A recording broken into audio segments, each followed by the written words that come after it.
Messenger থেকে call যাচ্ছে না, কল দিতে গেলে ডিড নট অ্যান্সার এই লেখাটি আসতেছে। এই সমস্যা কিভাবে সমাধান করবেন? আসসালামু আলাইকুম বন্ধুরা, বর্তমান সময়ে মেসেঞ্জারে বিভিন্ন রকম আপডেট আসার ফলে একটি সমস্যা দেখা দিচ্ছে। অনেকের মেসেঞ্জার থেকে কল যাচ্ছে না, যখনই কল দিতে যাচ্ছেন ডিড নট অ্যান্সার এই লেখাটি চলে আসতেছে।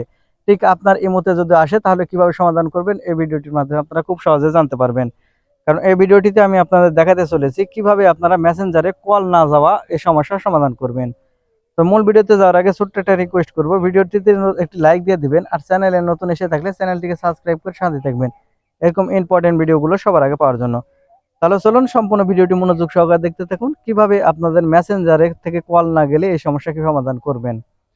তো সেই জন্য সর্বপ্রথম আপনারা যে কাজটি করবেন, আপনারা মোবাইলে থেকে সেটিংসটি ওপেন করে নেবেন। আপনারা মোবাইল থেকে সেটিংস ওপেন করে নিলে এখানে আপনারা অ্যাপ ম্যানেজমেন্ট নামের একটি অপশন পেয়ে যাবেন। আমি এখান থেকে দেখিয়ে দিচ্ছি, অ্যাপ ম্যানেজমেন্ট অথবা অ্যাপ অ্যান্ড নোটিফিকেশন এই অপশন আপনার মোবাইলে থাকতে পারে। আপনারা যেটাই থাক এখান থেকে আপনারা অ্যাপ ম্যানেজমেন্ট বা অ্যাপ নোটিফিকেশন যেটাই থাকে এখানে আপনারা ক্লিক করবেন।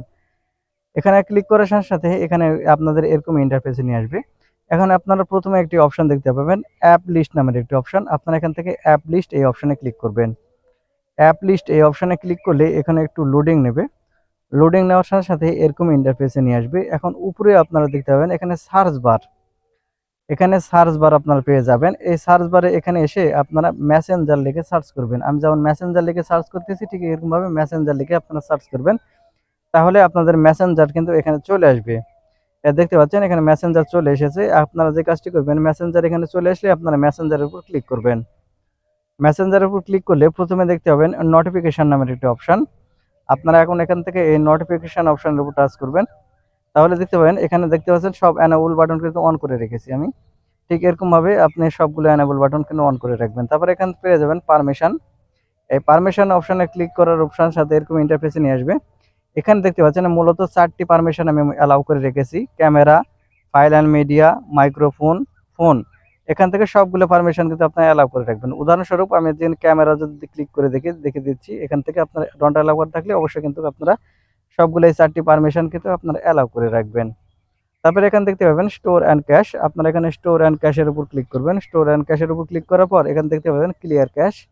আপনারা এখন এখান থেকে ক্লিয়ার ক্যাশের উপর ক্লিক করবেন, তাহলে দেখতে পাবেন এখান থেকে অনেক এমবি কিন্তু খালি হয়ে যাবে। তারপর এখান থেকে আপনারা ব্যাক বাটনে ক্লিক করবেন। ব্যাক বাটনে ক্লিক করার পরে এখন যে কাজটি করতে হবে, আপনাদের মেসেঞ্জার অ্যাপ্লিকেশনটি ওপেন করে নিতে হবে। সেজন্য আপনারা এখান থেকে ব্যাক বাটনে ক্লিক করার পরে আসার পরে এখান থেকে আপনাদের যে মেসেঞ্জার অ্যাপ্লিকেশন আছে সেই মেসেঞ্জার অ্যাপ্লিকেশনটি ওপেন করে নেবেন। আমি এখান থেকে মেসেঞ্জার অ্যাপ্লিকেশনটি ওপেন করে নিচ্ছি। মেসেঞ্জার অ্যাপ্লিকেশনটি ওপেন করে নিলে এরকম ইন্টারফেসে আপনাদের নিয়ে আসবে। এখন এখান থেকে আপনারা বাম দিকে উপর দিকে লক্ষ্য করলে দেখতে পাবেন এখানে আপনারা পেয়ে যাবেন 3 লাইন অপশন। এখান থেকে আপনারা এই 3 লাইন অপশনে ক্লিক করবেন। 3 লাইন অপশনে ক্লিক করার সাথে সাথে এরকম ইন্টারফেসে নিয়ে আসবে। এখন এখান থেকে আপনারা পেয়ে যাবেন সেটিংস অপশন। আপনারা এখান থেকে সেটিংস অপশনে ক্লিক করবেন।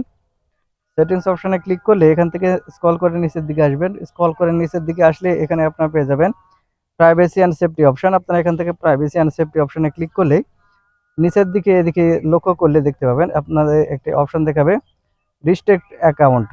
এখানে আপনারা দেখতে পাচ্ছেন রিস্ট্রিক্ট অ্যাকাউন্ট। আপনারা দেখতে পাচ্ছেন হয়তো আপনার বন্ধুকে আপনি কল করতেছেন কিন্তু তার অ্যাকাউন্টে রিস্ট্রিক্টেড হয়ে আছে। আর রিস্ট্রিক্ট হয়ে থাকলে কখনো কিন্তু তার মোবাইলে কল যাবে না, তার মেসেঞ্জারে কল যাবে না। সেই জন্য আপনারা যে কাজটি করতে হবে, এখান থেকে যে রিস্ট্রিক্ট হয়ে আছে এটা রিস্ট্রিক্ট আগে উঠায় দিতে হবে। সেজন্য আপনার বন্ধুর নামের উপরে কিভাবে ক্লিক করবেন, ক্লিক করার সাথে সাথে দেখতে পাবেন এখানে নিচের দিকে দেখতে পাবেন আনরিস্ট্রিক্ট অপশন চলে আসবে। এখান থেকে যে দেখতে পাচ্ছেন আনরিস্ট্রিক্ট, আপনারা এখান থেকে আনরিস্ট্রিক্ট বাটনে ক্লিক করবেন। ক্লিক করলে এখান থেকে আনরিস্ট্রিক্ট হয়ে যাবে। তো এখন থেকে যদি আপনি কল করেন তাহলে আর কল না যাওয়ার যে সমস্যা আছে সেটা সমাধান হবে। তো বন্ধুরা, এই ছিল আজকের ভিডিওটি দেখে যদি কিছু শিখে থাকেন তাহলে আমাদের চ্যানেলটিকে সাবস্ক্রাইব করে সাথে থাকবেন, কারণ প্রতিনিয়ত ইম্পর্টেন্ট ভিডিওগুলো আমাদের চ্যানেলে পেয়ে যাবেন। ধন্যবাদ ভিডিওটি দেখার জন্য। দেখা হবে নতুন ভিডিও।